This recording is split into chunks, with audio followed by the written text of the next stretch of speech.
Assalamualaikum warahmatullahi wabarakatuh. Selamat datang di Sesnot.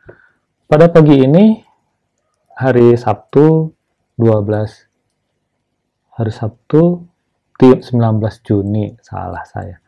Hari ini 19 Juni 2021, saya membuat catatan ini pada pukul 10 lebih 40 menit. Jadi dari pagi menjelang siang.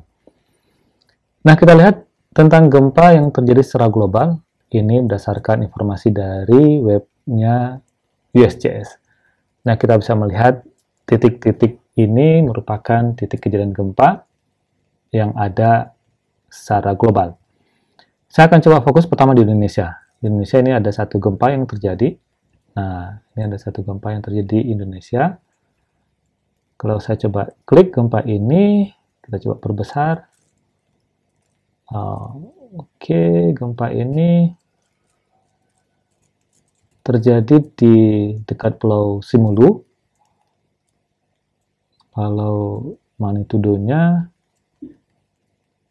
saya coba lihat, kita lihat gempa ini, magnitudonya 4,6, terjadi kemarin sebenarnya, pada tanggal 18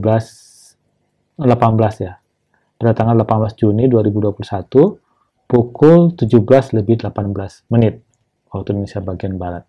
Kedalamannya 29,6 km.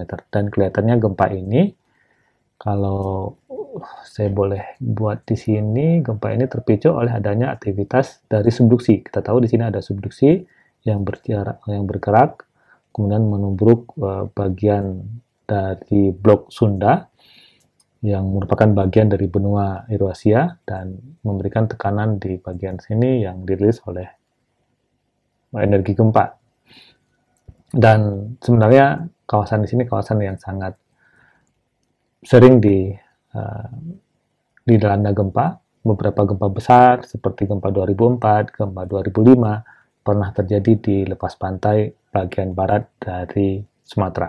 Selain itu juga di bagian sini, ini merupakan bagian-bagian yang berada pada zona aktif tektonik atau tektonik aktif. Begitu juga di bagian selatan dari Pulau Jawa, itu juga merupakan bagian dari zona tektonik aktif. Nah, kita lihat di bagian yang lain, ada gempa juga yang terjadi di sini, di wilayah Filipina. Dan kalau kita lihat di bagian Alaska, ada satu gempa yang terjadi di sana, terjadi 5,3. Ini juga karena pengaruh tumbukan zona tumbukan dari lempeng tektonik. Begitu juga di sini, kalau ini akibat adanya kemenusan dari San Andreas Fault. Dan tentunya San Andreas Fault atau sesar San Andreas juga terbentuk karena proses interaksi dari lempeng tektonik yang ada di sana, sehingga membentuk sebuah sesar pensesaran yang ada di darat.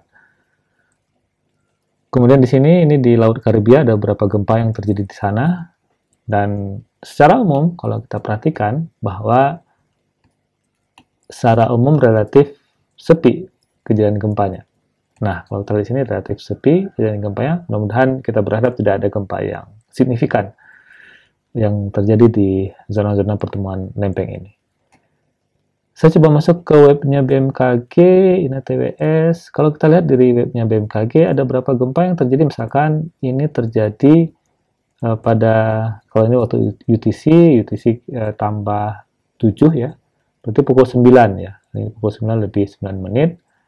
Kita lihat ada gempa di Irian Jaya atau di Papua, near coast north ya, di bagian utara dari Papua. Magnitudonya 4,5. Kemudian ada ini di luar, di Shikoku di Jepang 5,0, kemudian ini 4,8. Kalau di wilayah Indonesia relatif tidak begitu signifikan gempa-gempa yang terjadi, kurang dari 5, sebagian besar dari gempa-gempa yang terjadi, termasuk ini yang terjadi di bagian selatan dari Laut Maluku. Ini terjadi pada tanggal 17 malam hari, berarti 18 dini hari ya, kalau kita konversi ke waktu Indonesia bagian Barat. Dan kalau saya lihat info terkini, kita coba lihat info terkini. Info terkini ini gempa yang terjadi tanggal 19 Juni yang hari ini. Ini gempa hari ini yang terjadi di Papua, di perbatasan antara Indonesia dan Papua Nugini. Posisi gempa ada di situ dan magnitudo gempanya 4,5, kedalamannya 8 kilo, relatif dangkal. Dan kemungkinan di sini ada kemelesan dari subduksi di bagian utara Papua ya, ada sebuah feature tektonik atau struktur tektonik di situ yang kemungkinan ini yang memicu gempa yang terjadi pada hari ini tanggal 19 Juni pukul 9:17 waktu Indonesia bagian Barat. Gempanya relatif dangkal, sekitar 8 km kedalamannya. Saya pikir itu sedikit catatan tentang gempa yang terjadi pada tanggal 19 Juni 2021. Semoga bermanfaat. Assalamualaikum warahmatullahi wabarakatuh.